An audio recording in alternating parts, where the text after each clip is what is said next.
बिस्मिल्लाहिर्रहमानिर्रहीम अस्सलाम वालेकुम। आज हम अपना तीसरा लेक्चर स्टार्ट करेंगे और जो टॉपिक हमने डिस्कस करना है that is density of an ideal gas. What is density of a gas? इसकी डेफिनेशन या स्टेटमेंट अगर हम देखें तो density is a measure of mass per unit volume of a gas. अगर हम वैसे देखें तो किसी भी गैस की कॉम्पैक्टनेस या थिकनेस को डिस्क्राइब कर रही होती है डेंसिटी, और मैथमेटिकल एक्सप्रेशन इसका होगा मास डिवाइडेड बाय वॉल्यूम या मास पर यूनिट वॉल्यूम। डेंसिटी की ये वैल्यू या इस एक्सप्रेशन को हम डिराइव करेंगे by using general gas equation. General gas equation में हम वैल्यू पुट करेंगे एन नंबर ऑफ मोल्स की। एन की वैल्यू होती है mass divided by molar mass. Small m mass in grams को रिप्रेजेंट करता है और कैपिटल एम मोलर मास को रिप्रेजेंट करता है। एन की ये वाली वैल्यू जनरल गैस इक्वेशन के अंदर पुट करेंगे। General gas equation is P V is equal to n R T. इसको हमने इक्वेशन नंबर 1 कह लिया है। इक्वेशन नंबर 1 में n की वैल्यू पुट करने से हमारे पास इक्वेशन नंबर 2 आ जाती है। P V is equal to m divided by capital M into R T. This is a second form of general gas equation. इस इक्वेशन को भी हम यूज़ कर सकते हैं डिफरेंट न्यूमेरिकल्स के अंदर। अगर हमारे पास प्रेशर, वॉल्यूम, टेम्परेचर और मोलर मास m की वैल्यूज़ मौजूद हैं तो इस इक्वेशन को यूज़ करते हुए हम स्मॉल m यानी मास इन ग्राम्स की वैल्यू कैलकुलेट कर सकते हैं। इस इक्वेशन को रीअरेंज किया जा सकता है। रीअरेंज किस तरह से करेंगे? P V over R T, क्योंकि इस राइट साइड पे आर टी मल्टीप्लाई हो रहा था, लेफ़्ट साइड पे इसको ले आ जाएंगे तो ये डिवाइड हो जाएगा आर टी, और कैपिटल एम जो है वो अब मल्टीप्लाई हो रहा था, पहले वो डिवाइड हो रहा था, वो मल्टीप्लाई हो जाएगा, is equal to small m. इस तरह से कोई इनको रीअरेंज कर सकते हैं एम की वैल्यू, मास की वैल्यू कैलकुलेट करने के लिए।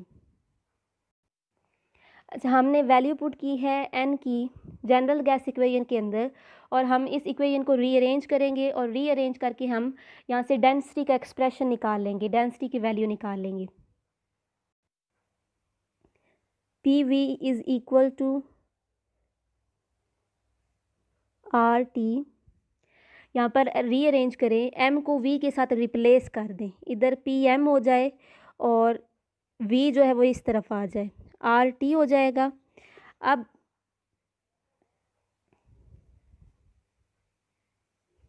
डेंसिटी की वैल्यू हमें पता है मास डिवाइडेड बाय वॉल्यूम होती है।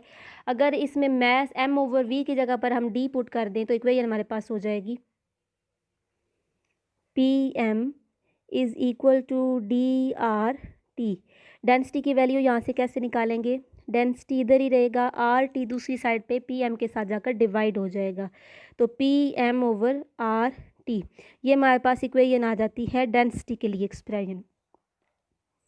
इस इक्वेशन को अगर हम इवेलुएट करें तो डेंसिटी डायरेक्टली प्रोपोर्शनल है प्रेशर के, डेंसिटी डायरेक्टली प्रोपोर्शनल है मोलर मास के, और जो डेंसिटी इन्वर्सली प्रोपोर्शनल है टेम्परेचर के। इन तीनों टर्म्स को हम 1 बाय 1 एक्सप्लेन करेंगे। सबसे पहले टर्म है density is directly proportional to pressure. Direct relation क्या होता है? जब एक क्वांटिटी इंक्रीज़ करती है तो दूसरी क्वांटिटी डिक्रीज़ करती है, यानी प्रेशर इंक्रीज़ करेंगे तो डेंसिटी भी इंक्रीज़ करेगी। होता क्या है कि जब किसी भी गैस का प्रेशर इंक्रीज़ किया जाता है तो गैस के मॉलिक्यूल्स क्लोज हो जाते हैं। जब गैस के मॉलिक्यूल्स क्लोज हो जाते हैं तो उनकी कॉम्पैक्टनेस या थिकनेस इंक्रीज़ कहा जाती है, यानी कि डेंसिटी इंक्रीज़ कहा जाती है। इसलिए हम कह सकते हैं कि density of an ideal gas is directly proportional to pressure. Greater the pressure on a gas, closer will be the molecules and density would be greater. Second term हमारे पास है density is directly proportional to molar mass m। Molar mass जितना ज़्यादा होगा gas के molecules उतने ही close होंगे, गैस की थिकनेस उतनी ही इंक्रीज़ करेगी, यानी कि डेंसिटी इंक्रीज़ करेगी। तो density of an ideal gas is directly proportional to molar mass. A gas with greater molar mass would have higher density या फिर ग्रेटर डेंसिटी। इसको हम एग्जांपल से एक्सप्लेन कर सकते हैं। हमारे पास गैसेस हैं हाइड्रोजन एंड मीथेन। हाइड्रोजन का मोलर मास 2 होता है, 2 ग्राम पर मोल, जबकि मीथेन का मोलर मास 16 ग्राम पर मोल होता है। मीथेन का मोलर मास ज़्यादा है, इसलिए मीथेन जो है ये एक डेंसर गैस है, इसकी डेंसिटी ज़्यादा है। थर्ड टर्म हमारे पास आ जाती है density is inversely proportional to temperature. Temperature जितना इंक्रीज़ करेंगे डेंसिटी उतनी ही डिक्रीज़ करेगी, क्योंकि इन्वर्स रिलेशन है, एक चीज़ एक क्वांटिटी इंक्रीज़ कर रही है तो दूसरी क्वांटिटी डिक्रीज़ करेगी।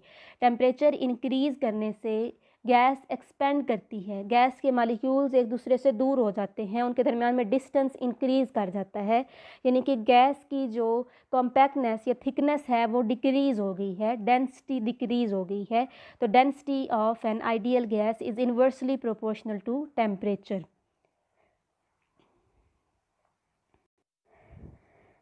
Density of an ideal gas calculate करने के लिए हमने जो एक्सप्रेशन डिराइव किया है, उस एक्सप्रेशन को यूटिलाइज़ करते हुए हम न्यूमेरिकल प्रॉब्लम्स सॉल्व करेंगे। हमारे पास एक एग्जांपल नंबर 4 है, इसको सॉल्व करते हैं। स्टेटमेंट है calculate density of methane CH4 gas at 0 degree centigrade temperature and 1 atmospheric pressure. एक हमने पार्ट ये वाला सॉल्व करना है। अगला पार्ट आ जाता है what will happen to density if a part temperature is increase to 27 degree centigrade. अब हमने डेंसिटी कैलकुलेट करनी है जब टेम्परेचर इंक्रीज़ करके 27 हो गया है, तो उस टाइम डेंसिटी पे क्या इफ़ेक्ट आएगा। और बी पार्ट हमने सॉल्व करना है कि प्रेशर जब इंक्रीज़ करके 2 एटमॉस्फेयर्स कर दिया, पहले 1 एटमॉस्फेयर्स था, अब 2 एटमॉस्फेयर्स कर दिया है, तो अब डेंसिटी पे क्या इफ़ेक्ट होगा, इसको हमने 1 बाय 1 कैलकुलेट करना है। सबसे पहले हम पार्ट 1 सॉल्व करेंगे। डाटा देखें, टेम्परेचर हमारे पास 0 डिग्री सेंटीग्रेड है, इस टेम्परेचर को हमने कन्वर्ट करना है केल्विन के अंदर। 0 डिग्री सेंटीग्रेड की कन्वर्जन जब केल्विन के अंदर करते हैं तो हम फार्मूला यूज़ करते हैं temperature in degree centigrade plus 273। तो अब यहाँ पर 0 डिग्री सेंटीग्रेड को 273 के साथ जब प्लस करेंगे तो 273 केल्विन टेम्परेचर आ जाएगा। प्रेशर हमें दिया हुआ है 1 ATM, 1 एटमॉस्फेरिक प्रेशर। आर की वैल्यू हमने वो यूज़ करनी है जिसमें ATM यूज़ किया हुआ हो। प्रेशर का यूनिट डिसाइड करता है कि आर की कौन सी वैल्यू हमने लेनी है। प्रेशर अगर ATM में है तो आर की हमने ATM वाली वैल्यू लेनी है। प्रेशर अगर टॉर में है तो आर की हमने टॉर वाली वैल्यू लेनी है। तो आर की ATM वाली वैल्यू है 0.0821 एटमॉस्फेयर्स डेसीमीटर क्यूबिक पर केल्विन पर मोल। और मोलर मास हमने मीथेन का कैलकुलेट करना है CH4 का। कार्बन का मास 12 होता है, प्लस एक हाइड्रोजन का 1 होता है, 1 मल्टीप्लाइड 4 करेंगे 4 आ जाएगा। 16 gram per mole is molar mass of methane. अब ये सारा डाटा हम इस इक्वेशन के अंदर पुट करेंगे। वैल्यूज़ पुट किए हमने, यूनिट्स देख लेते हैं।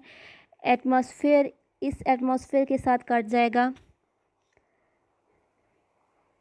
पर केल्विन इस केल्विन के साथ कैंसिल हो जाएगा, ये वाला पर मोल इस पर मोल के साथ कैंसिल हो जाएगा,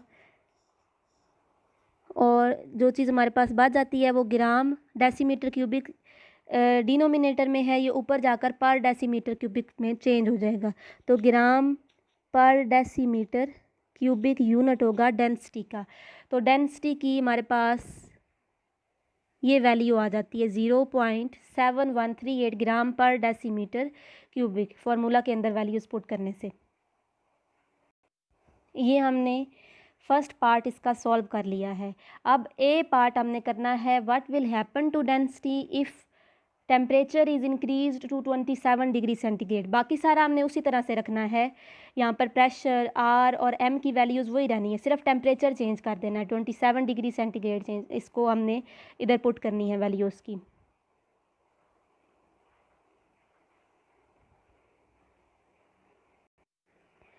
टेम्परेचर इज़ 27 डिग्री सेंटीग्रेड, इसमें प्लस करेंगे 273 को, तो अब हमारे पास टेम्परेचर केल्विन में आ जाएगा 300 केल्विन। बाकी प्रेशर की वही वाली वैल्यू है 1 ATM, आर की वैल्यू भी 0.0821, बाकी सारे यूनिट्स इसके साथ लगाएंगे, और एम की वैल्यू हमारे पास 16 ग्राम पर मोल।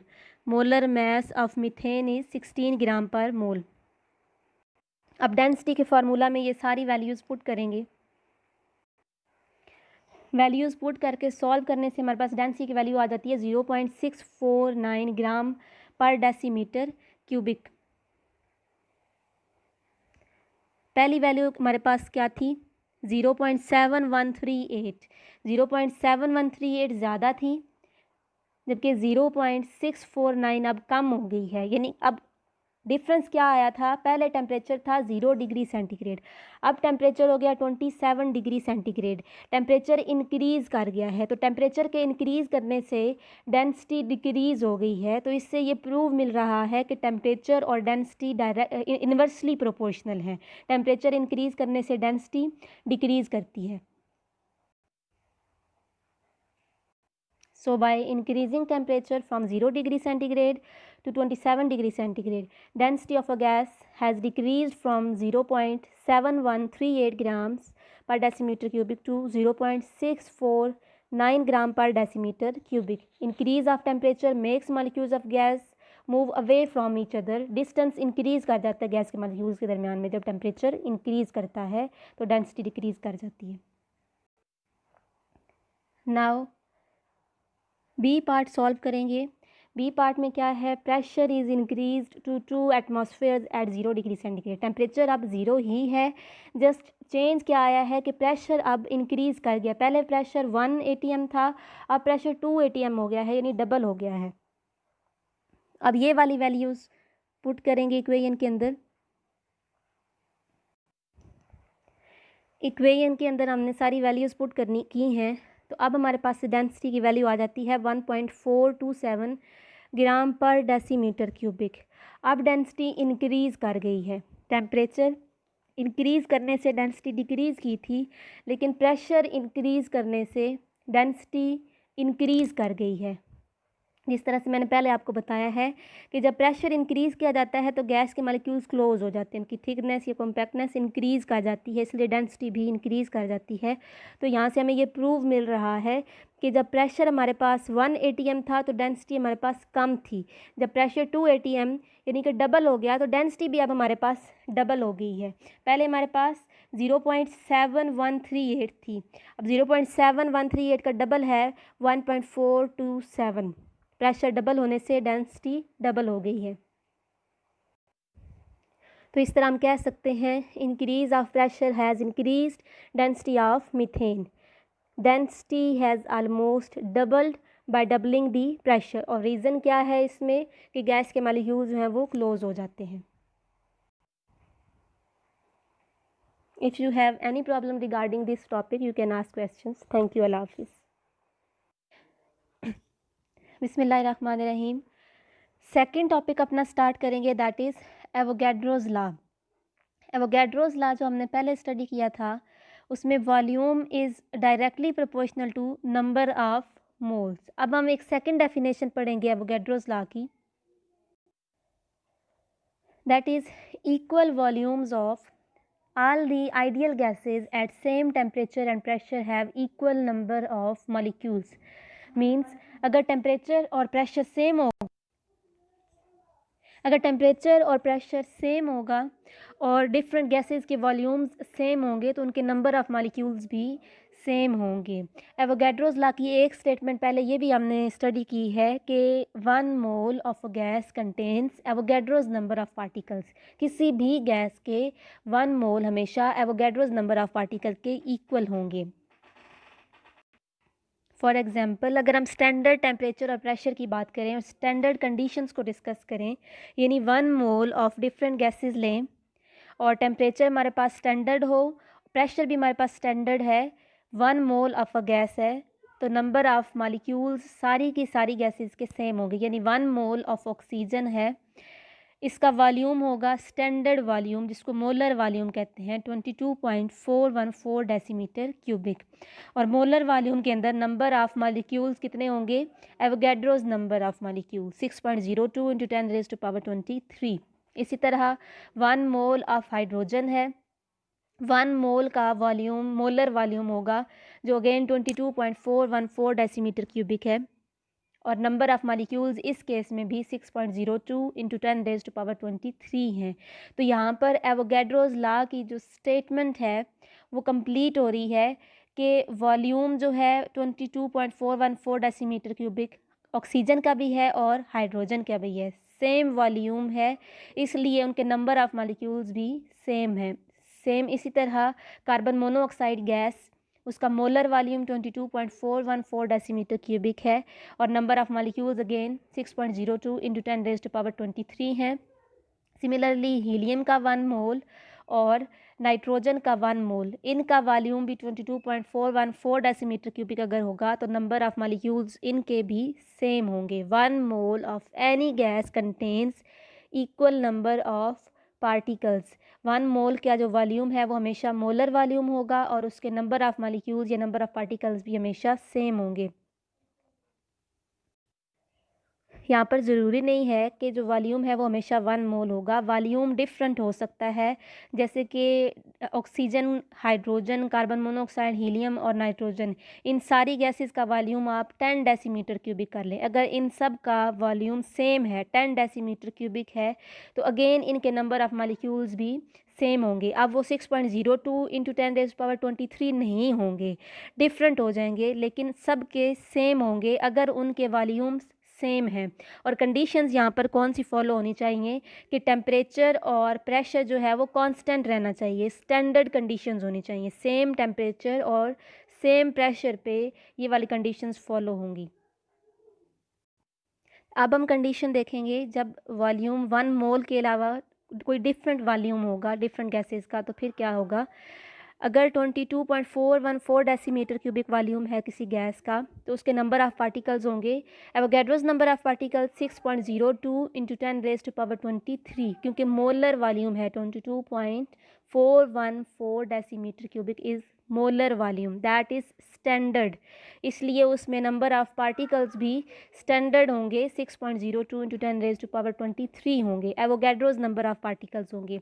अब अगर वॉल्यूम चेंज हो जाए, 1 डेसीमीटर क्यूबिक वॉल्यूम हो जाए, तो फिर कितने नंबर ऑफ़ मॉलिक्यूल्स होंगे। टोटल नंबर ऑफ़ मॉलिक्यूल्स जो हमारे पास थे उसको टोटल वॉल्यूम के साथ जब हम डिवाइड करेंगे, यानी 6.02 इंटू 10⁻23 को हमने 22.414 डेसीमीटर क्यूबिक के साथ डिवाइड कर दिया है। इसको डिवाइड करने से हमारे पास आंसर आता है 2.68 इंटू 10⁻22 मॉलिक्यूल्स। अब ये टोटल नंबर ऑफ़ मॉलिक्यूल्स हैं 1 डेसीमीटर क्यूबिक वॉल्यूम के अंदर। 22.414 डेसीमीटर क्यूबिक वॉल्यूम के अंदर नंबर ऑफ़ मॉलिक्यूल्स थे, एवोगैड्रोस नंबर ऑफ़ पार्टिकल्स जितने होते हैं 6.02 इंटू 10⁻23।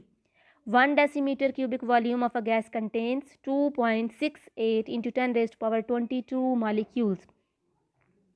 अब देखें वॉल्यूम जो है वो डिफरेंट है, तो इसलिए नंबर ऑफ़ मॉलिक्यूल्स भी डिफरेंट है। लेकिन अब अगर डिफरेंट गैसेस का वॉल्यूम 1 डेसीमीटर क्यूबिक है, यानी सेम वॉल्यूम है सबका, तो सब के अंदर नंबर ऑफ़ मॉलिक्यूल्स भी सेम होंगे।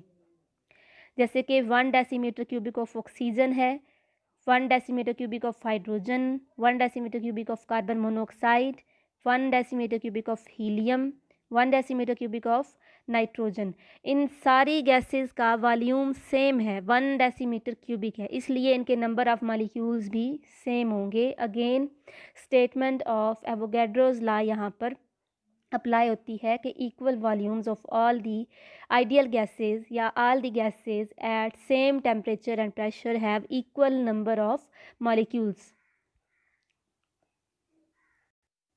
Now, what will happen to volume of a gas when its temperature and pressure are increased equally? Gas के वॉल्यूम पे क्या इफ़ेक्ट होगा जब हम टेम्परेचर भी इंक्रीज़ कर रहे हैं और जितना हमने टेम्परेचर इंक्रीज़ किया है उतना ही प्रेशर भी इंक्रीज़ कर दें। तो आपके माइंड में क्या आता है कि गैस का वॉल्यूम इंक्रीज़ करेगा या डिक्रीज़ करेगा। गैस का वॉल्यूम सेम रहेगा, उसमें कोई इफ़ेक्ट नहीं आएगा, क्योंकि जब आप टेम्परेचर इंक्रीज़ करें, सपोज़ गैस का, ये हमारे पास ओरिजिनल वॉल्यूम है, ठीक है। टेम्परेचर पहले वाला 1 डिग्री सेंटीग्रेड है, अब टेम्परेचर इंक्रीज़ करके 2 डिग्री सेंटीग्रेड कर दिया, यानी टेम्परेचर डबल कर दिया। जब टेम्परेचर डबल करेंगे तो गैस का वॉल्यूम डबल हो जाएगा, इंक्रीज़ कर जाएगा, इतना हो गया जब हमने टेम्परेचर इंक्रीज़ किया। अब हमने प्रेशर भी इंक्रीज़ करना है, जितना टेम्परेचर इंक्रीज़ किया उतना ही प्रेशर इंक्रीज़ करना है। टेम्परेचर अगर हमने डबल कर दिया है तो प्रेशर भी डबल कर देते हैं। पहले अगर हमारे पास प्रेशर था 1 atm, अब हमने प्रेशर भी डबल करना है, तो प्रेशर हम कर देते हैं 2 atm।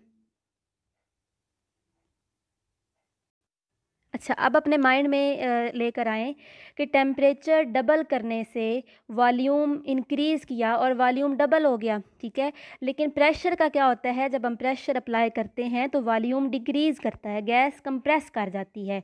तो आप अब प्रेशर को डबल कर रहे हैं, तो ज़ाहिर-सी बात है अब जो वॉल्यूम है उसने हाफ़ रह जाना है। तो अब ये इत इन डिक्रीज़ होकर इतना रह जाएगा, यानी दोबारा से ओरिजिनल वॉल्यूम वाली कंडीशन में आ जाएगा। एक दफ़ा हमने टेम्परेचर इंक्रीज़ किया तो वॉल्यूम इंक्रीज़ कर गया, फिर उतना ही प्रेशर हम अगर इंक्रीज़ करते हैं तो वॉल्यूम डिक्रीज़ कर जाएगा और दोबारा अपनी पहले वाली पोजीशन पर आ जाएगा। तो इस तरह से अगर हम टेम्परेचर और प्रेशर को इक्वली इंक्रीज़ या इक्वली डिक्रीज़ करते हैं तो वॉल्यूम पे कोई इफ़ेक्ट नहीं होता। वॉल्यूम जितना पहले था दोबारा से उसी कंडीशन में आ जाएगा। Now what will happen to number of molecules of a gas. जब हम टेम्परेचर या प्रेशर को इंक्रीज़ या डिक्रीज़ करते हैं, इक्वली इंक्रीज़ या डिक्रीज़ करते हैं, तो number of molecules of gas पे क्या इफ़ेक्ट पड़ेगा? क्या number of molecules of gas increase कर जाएंगे या number of molecules of gas decrease करेंगे? अपने माइंड में ज़रा सा इसको सोच के देखें।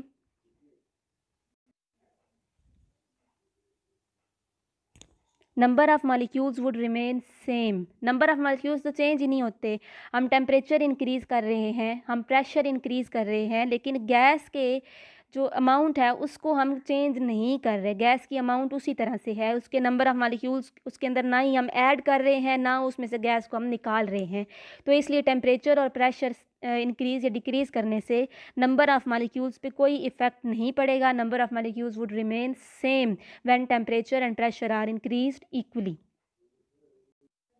नेक्स्ट क्वेश्चन एक हमारे पास आता है कि वाई डिफरेंट गैसेस हैव डिफरेंट masses but same number of molecules. जैसे हमने इस केस में देखा है कि डिफरेंट गैसेस हैं, oxygen, hydrogen, carbon monoxide, helium, इन सब के मैसेज तो डिफरेंट हैं। ऑक्सीजन गैस का अगर आप मैस निकाल कर देखें तो 32 ग्राम पर मोल निकलता है, हाइड्रोजन का 2 ग्राम पर मोल, कार्बन मोनोऑक्साइड का डिफरेंट आता है और इसी तरह हीलियम का डिफरेंट है, नाइट्रोजन का डिफरेंट है। मैसेज तो सबके डिफरेंट हैं, तो नंबर ऑफ़ मॉलिक्यूल्स सबके क्यों सेम आ रहे होते हैं? जब वॉल्यूम सेम है तो सेम वॉल्यूम के अंदर उनके नंबर ऑफ़ मॉलिक्यूल्स क्यों सेम आते हैं, हालांकि उनके मैसेज तो डिफरेंट हैं?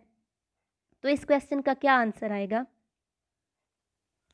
यहाँ पर जो मोल का स्टैंडर्ड हम यूज़ करते हैं उसको दोबारा से मैं आप लोगों को मेमोराइज़ करवाऊँगी कि आप सपोज़ कर लें, ये आपकी अंडरस्टैंडिंग के लिए मैं इस तरह से आपको बता रही हूँ कि आप सपोज़ करें कि 1 मोल है ये, 1 मोल क्योंकि एक स्टैंडर्ड है, इसी तरह सेम एक 1 मोल मैंने इधर बना लिया है। ये सेम है, 1 मोल किसी भी सब्सटेंस का सेम होता है, ये मैंने सेम बना लिए हैं।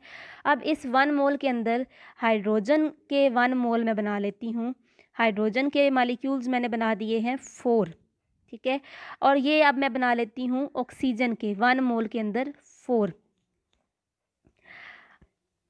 अब ये वॉल्यूम इनका सेम था, 1 मोल जो था इसके अंदर वॉल्यूम जो है वो सेम है, यानी 22.414 डेसीमीटर क्यूबिक, जो कि मोलर वॉल्यूम है। दोनों गैसेस का वॉल्यूम सेम है, इसलिए उनके नंबर ऑफ़ पार्टिकल्स भी सेम होंगे। इस केस में भी हाइड्रोजन के 4 हैं, ऑक्सीजन के भी 4 आपको नज़र आ रहे हैं, लेकिन इन एक्चुअल वो एवोगैड्रोस नंबर के इक्वल होते हैं। लेकिन अंडरस्टैंड करने की बात ये है कि बेशक यहाँ पर ऑक्सीजन के मॉलिक्यूल्स हैं इनका साइज़ बड़ा है, हाइड्रोजन के जो मॉलिक्यूल्स हैं इनका साइज़ स्मॉल है, लेकिन साइज़ के बावजूद जो है वो इस वॉल्यूम के अंदर फिट आ रहे हैं। इसी तरह ऑक्सीजन के मॉलिक्यूल्स भी इस वॉल्यूम के अंदर फिट आ रहे हैं, वॉल्यूम के ऊपर कोई भी इफ़ेक्ट नहीं आ रहा। इसका रीज़न क्या होता है?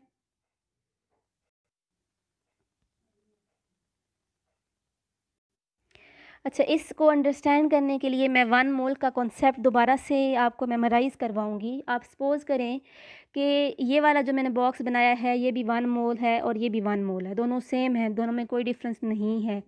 1 मोल के अंदर नंबर ऑफ़ पार्टिकल्स हमेशा सेम होते हैं और वॉल्यूम भी सेम होता है।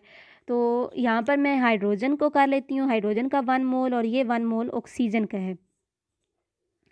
अगर इसमें मैंने ये हाइड्रोजन के 4 मॉलिक्यूल्स बनाए हैं और इसमें मैंने ऑक्सीजन के 4 मॉलिक्यूल्स बनाए हैं, तो 1 मोल के अंदर दोनों गैसेस के इक्वल नंबर ऑफ़ मॉलिक्यूल्स आ गए हैं। इन एक्चुअल 1 मोल के अंदर एवोगैड्रोस नंबर ऑफ़ मॉलिक्यूल्स होते हैं। लेकिन अंडरस्टैंड करने वाली बात ये है कि जो वॉल्यूम है दोनों का सेम है और उसी सेम वॉल्यूम के अंदर दोनों गैसेस के मॉलिक्यूल्स आ जाते हैं। साइज़ हालांकि डिफरेंट है, हाइड्रोजन के मॉलिक्यूल्स का साइज़ स्मॉल है, ऑक्सीजन के मॉलिक्यूल्स का साइज़ स्मॉल है, लेकिन वॉल्यूम पे कोई इफ़ेक्ट नहीं पड़ रहा। इसका रीज़न क्या है? इसका रीज़न होता है कि गैस के जो मॉलिक्यूल्स होते हैं वो widely separated from each other, दूर दूर होते हैं, they are away from each other, उनके दरमियान में ज़्यादा डिस्टेंस होता है। अगर एक गैस का मॉलिक्यूल लें तो उसका जो डायामीटर है, उसका जो साइज़ है, अपने साइज़ से 300 टाइम्स उसके डिस्टेंस पे दूसरा मॉलिक्यूल होगा, 300 times away one molecule from the other molecule. तो इतना डिस्टेंस होने की वजह से जो वॉल्यूम है उसमें कोई इफ़ेक्ट नहीं आता, उसमें डिस्टर्बेंस क्रिएट नहीं होती। इसलिए जब भी डिफरेंट गैसेस के वॉल्यूम्स सेम होंगे तो नंबर ऑफ़ पार्टिकल्स या नंबर ऑफ़ मॉलिक्यूल्स उसके अंदर सेम आ सकते हैं। इससे फ़र्क नहीं पड़ता कि किसी गैस का साइज़ जो है वो स्मॉल है उसके मॉलिक्यूल्स का, या किसी गैस के मॉलिक्यूल्स का साइज़ जो है वो लार्ज है। यहाँ पर ये जो वैल्यूज़ निकाली हुई हैं, no doubt 1 decimetre cubic of hydrogen weighs 0.0899 grams. ये किस तरह से निकाली हुई है? ये वे मैस निकाला हुआ है और ये डेंसिटी वाली इक्वेशन से निकाला हुआ है। Density is equal to mass divided by volume. अगर हम यहाँ पर मैस निकालना चाहते हैं तो मैस जो है वो इधर ही रहेगा, वॉल्यूम डेंसिटी के साथ जाकर मल्टीप्लाई हो जाएगा। तो इस इक्वेशन को यूज़ करते हुए mass is equal to d into V, d यहाँ पर डेंसिटी है। तो डेंसिटी हाइड्रोजन गैस की डेंसिटी है 0.0899 और वॉल्यूम यहाँ पर दिया हुआ है 1 decimetre cubic. No doubt 1 decimetre cubic of hydrogen यानी 1 डेसीमीटर क्यूबिक वॉल्यूम है। तो वॉल्यूम को मल्टीप्लाई किया है डेंसिटी के साथ तो मैस आ जाता है 0.0899 यानी 1 डेसीमीटर क्यूबिक ऑफ हाइड्रोजन, उसका मैस कितना है 0.0899 ग्राम्स। इसी तरह 1 डेसीमीटर क्यूबिक ऑफ हाइड्रोजन का मैस भी निकालना है, इसको भी सेम इसी फार्मूला से करना है। डेंसिटी ऑफ ऑक्सीजन जो है वो 1.4384 है और हम यहाँ पर 1 डेसीमीटर क्यूबिक को डिस्कस कर रहे हैं, वॉल्यूम ऑफ ऑक्सीजन को तो 1। तो इस तरह मैस ऑफ ऑक्सीजन जो है वो 1.4384 ग्राम्स आ जाता है। तो मैस तो दोनों गैसेस का यहाँ पर डिफरेंट है, लेकिन इनके नंबर ऑफ़ मॉलिक्यूल्स सेम होंगे अगर सेम वॉल्यूम्स हम ले रहे हैं। यहाँ पर वॉल्यूम 1 डेसीमीटर क्यूबिक ले रहे हैं दोनों केसेस में, तो इसलिए इनके नंबर ऑफ़ मॉलिक्यूल्स सेम होंगे। तो इस तरह से ये जो आंसर है ये प्रॉपरली एक्सप्लेन करता है इस क्वेश्चन को, why different gases have different masses but same number of molecules. इसका जो मेन आंसर है वो ये है कि गैस के molecules of gases are widely separated from each other. One molecule of a gas is 300 times of its diameter away from the neighboring molecule. If you have any problem regarding this topic, you can ask questions. Thank you. Allah Hafiz.